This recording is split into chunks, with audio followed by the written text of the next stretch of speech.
사랑하는 여러분, 혹시 이런 상상을 해보신 적 있으신가요? 아버지가 세상을 떠나시며 유산을 남겼는데 큰딸에게는 거대한 공장 건물과 최신 설비를, 둘째 딸에게는 막대한 현금과 황금 같은 거래처 명단을 물려주신 겁니다. 그런데 막내딸인 당신에게는 고작 김서방과 정미, 그리고 낡은 직기 세대만 남겨주셨다면 과연 당신은 무엇을 선택하시겠습니까? 오늘 이야기는 바로 이 질문에서 시작됩니다. 언뜻 보기엔 보잘것없는 유산처럼 보이지만 그 속에 담긴 특별한 가치를 알아본 한 여성의 이야기, 지금부터 함께 떠나보시죠. 경성 최고의 직물 공장을 일궈낸 사업가, 그분의 갑작스러운 부음은 온 경성에 충격을 안겨주었습니다. 슬픔에 잠긴 세 딸 앞에 유언장이 펼쳐지고 엄숙한 목소리로 마지막 뜻이 낭독되었죠. 큰딸 혜린에게는 웅장한 공장 건물과 번듯한 기계 설비가, 둘째 딸 혜원에게는 넉넉한 현금과 대대로 이어진 거래처 명단이 돌아갔습니다. 모두가 고개를 끄덕일 만한 누가 봐도 탐나는 유산이었죠. 하지만 막내딸 혜숙에게는 조금 특별한 유산이 기다리고 있었습니다. 바로 공장에서 일하던 베테랑 직공 김서방과 젊은 여공 정미, 그리고 낡아서 거의 쓸모없어 보이는 직기 세대가 전부였습니다. 유언이 낭독되는 순간 혜린과 혜원의 얼굴에는 안도와 만족감이 스쳤지만 혜숙의 얼굴에는 알 수 없는 미소가 번지는 듯했습니다. 어찌 보면 너무나 불공평해 보이는 유산 분배에 모두가 의아해했죠. 혜숙의 선택은 더욱 기이했습니다. 그녀는 아버지의 유언을 그대로 받아들였습니다. 언니들은 그런 혜숙을 보며 노골적으로 비웃었습니다. 쯧쯧, 저 철없는 것 좀 보게. 저런 고물 덩어리에 사람 2명이 재산이라니. 혜린은 콧방귀를 뀌었고 혜원은 조롱 섞인 비소를 흘렸죠. 아무리 가난해도 저런 것을 선택하다니 세상 물정 모르는 막내라고 혀를 찼습니다. 하지만 혜숙은 언니들의 비웃음에도 아랑곳하지 않았습니다. 그녀는 조용히 자신의 짐을 꾸렸고 청계천 변이 허름한 판잣집을 얻어 새로운 시작을 향해 묵묵히 발걸음을 옮겼습니다. 언니들의 오만함 속에서도 혜숙의 눈빛에는 흔들림 없는 단호한 의지와 알 수 없는 확신이 가득했습니다. 과연 혜숙은 무엇을 보고 그런 선택을 할 수 있었을까요? 혜숙에게는 아버지의 유언에 담긴 깊은 뜻을 이해할 수 있는 특별한 경험이 있었습니다. 과거 공장에 큰 화재가 났을 때의 일이었죠. 모두가 비명을 지르며 도망치기 바빠하지만 오직 김서방만이 불길 속으로 뛰어들어 고귀한 직기들을 지키려 애썼습니다. 그의 손은 화상으로 엉망이 되었지만 직물에 대한 그의 헌신과 기술은 그 어떤 기계보다 값졌습니다. 또 다른 기억도 있었죠. 어느 날 정미가 즉흥적으로 디자인한 독특한 무늬의 천이 시장에 나왔을 때였습니다. 모두가 처음 보는 그 신선한 감각에 매료되었고 그 천은 불티나게 팔려나갔습니다. 혜숙은 그 순간 깨달았습니다. 진정한 자산은 눈에 보이는 공장이나 현금이 아니라 김서방처럼 헌신적으로 기술을 갈고 닦는 장인의 정신과 정미처럼 번뜩이는 감각으로 새로운 아름다움을 창조하는 사람의 가치라는 것을요. 아버지는 바로 이 사람이라는 보물을 자신에게 물려주신 것이었죠. 그렇게 혜숙은 김서방, 정미와 함께 청계천 변의 좁고 허름한 판잣집에서 새로운 직물 작업장을 시작했습니다. 낡은 직기 세대가 전부였지만 그들의 열정은 경성에서 가장 뜨거웠을 겁니다. 김서방은 땀방울을 흘려가며 낡은 직기들을 능숙하게 돌렸고 정미는 작은 종이에 밤늦도록 새로운 무늬를 구상했습니다. 혜숙은 직접 만든 천을 들고 종로 시장을 누비며 발품을 팔았죠. 처음 한 달, 그들이 손에 쥔 수입은 고작 쌀 2가마니 값에 불과했습니다. 하지만 세 사람은 서로를 마주보며 환하게 웃었습니다. 그것은 단순한 쌀이 아니었습니다. 고난 속에서 함께 일궈낸 희망의 결실이자 새로운 시작을 알리는 소박하지만 벅찬 기쁨이었으니 이 작은 작업장에서 피어나는 희망과는 달리 언니들의 상황은 점차 불안해지기 시작했습니다. 혜린 언니의 공장은 처음부터 순탄치 않았습니다. 아버지가 물려주신 낡은 기계들은 툭하면 멈춰서기 일쑤였고 수리비는 눈덩이처럼 불어나 공장을 갉아먹기 시작했습니다. 사람을 다루는 일도 언니에게는 쉽지 않았죠. 열악한 환경에 불만을 터뜨리는 노동자들을 달래기보다 호통치기 바빴으니 노사 갈등은 깊어만 갔습니다. 결국 생산량은 줄고 품질은 떨어지면서 한때 많았던 거래처들은 하나둘 등을 돌리기 시작했습니다. 공장은 활기를 잃고 점차 침묵에 잠겨갔습니다. 둘째 회원 언니의 상황도 크게 다르지 않았습니다. 현금이라는 달콤한 유산은 그녀를 더욱 조급하게 만들었던 걸까요? 혜원 언니는 돈은 돈을 불러온다는 말만 믿고 여기저기 무분별하게 투자를 감행했습니다. 하지만 세상 물정 모르는 젊은 여인이 쉽게 큰 돈을 벌 수는 없었죠. 사기를 당하기도 하고 잘못된 투자로 많은 돈을 잃기도 하면서 한때 넉넉했던 현금 뭉치는 마치 물 새는 항아리처럼 빠르게 바닥을 드러내기 시작했습니다. 언니들의 화려했던 시작은 그렇게 서서히 빛을 잃어가고 있었습니다. 물질적 유산을 좇았던 그들의 선택은 혹독한 결과를 가져오고 있었던 것이죠. 반면 청계천 판잣집에서는 해숙과 김서방, 정미의 이야기가 묵묵히 이어지고 있었습니다. 해숙은 늘 시장 상인들과 눈을 맞추며 정직하게 거래했습니다.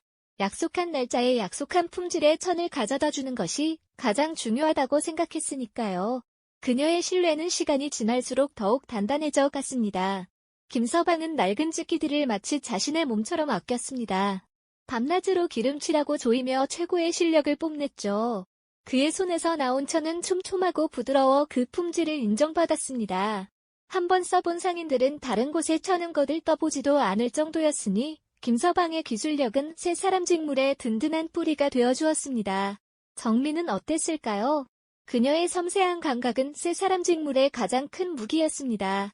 유행에 맞춰 새로운 색상 조합을 시도하고 독특하면서도 아름다운 무늬를 끊임없이 연구했죠. 처음에는 해숙이 정미의 디자인을 들고 시장에 나갔지만 얼마 지나지 않아 상인들이 먼저 그 아가씨가 만든 무늬는 정말 특별해 라며 정미를 찾기 시작했습니다.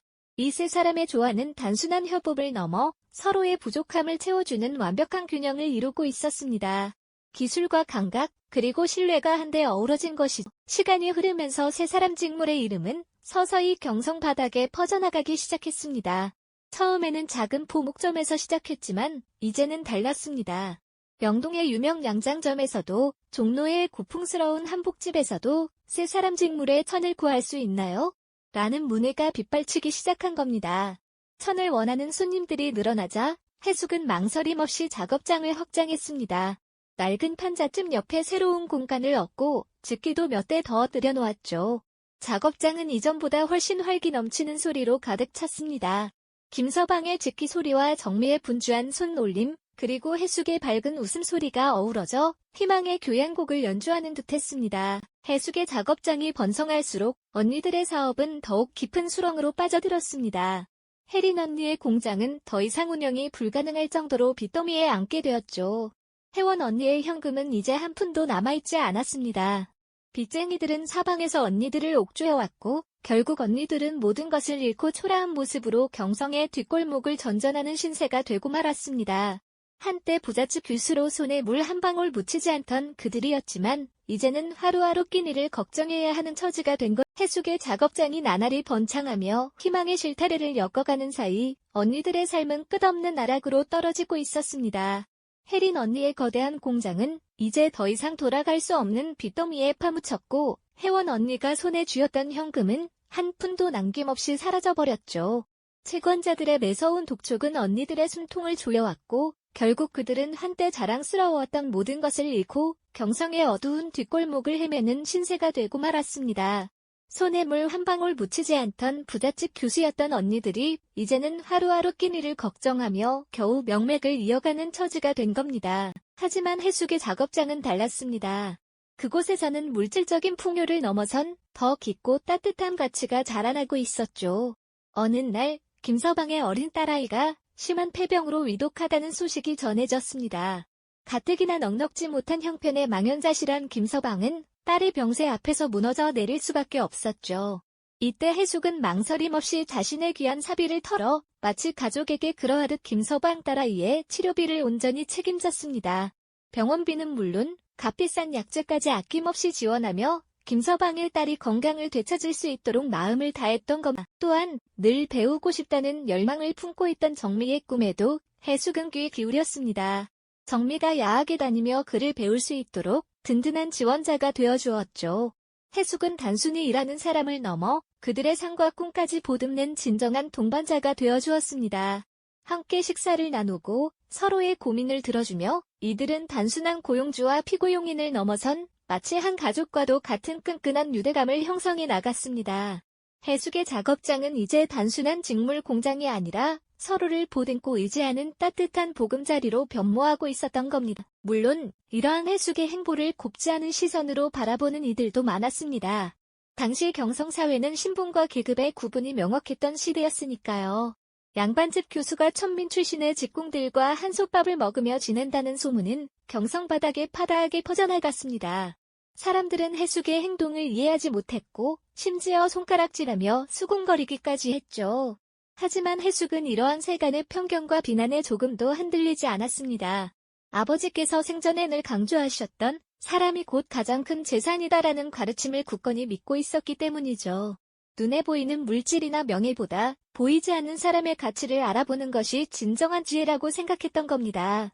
해숙은 자신의 신념을 꺾지 않고 묵묵히 그러나 단단하게 자신의 길을 걸어갔습니다. 시간이 흘러 1930년 해숙의 세 사람 직물은 마침내 경성 최고의 직물 공장으로 우뚝 서게 됩니다. 뛰어난 품질과 독창적인 디자인, 그리고 무엇보다 고객과의 신뢰를 바탕으로 세 사람 직물은 경성 최고의 브랜드로 자리매김했죠. 공장은 더욱 커졌고 수많은 직공들이 활기 넘치게 일하는 거대한 규모의 기업으로 성장했습니다. 번성하는 공장 문 앞에는 한때 그녀를 비웃었던 두 언니, 혜린과 혜원이 초라하고 지친 모습으로 서 있었습니다. 모든 것을 잃고 더 이상 갈 곳 없는 신세가 되어버린 그들이 마지막 기댈 곳으로 해숙의 공장을 찾아온 것이죠. 한때 부와 명예를 가졌던 언니들의 모습은 이제 막 세상의 풍파를 견뎌낸 듯 초라하기 그지없었습니다. 번성하는 공장 문 앞에 선 두 언니, 혜린과 혜원의 모습은 과거의 화려함과는 너무도 대조적이었죠.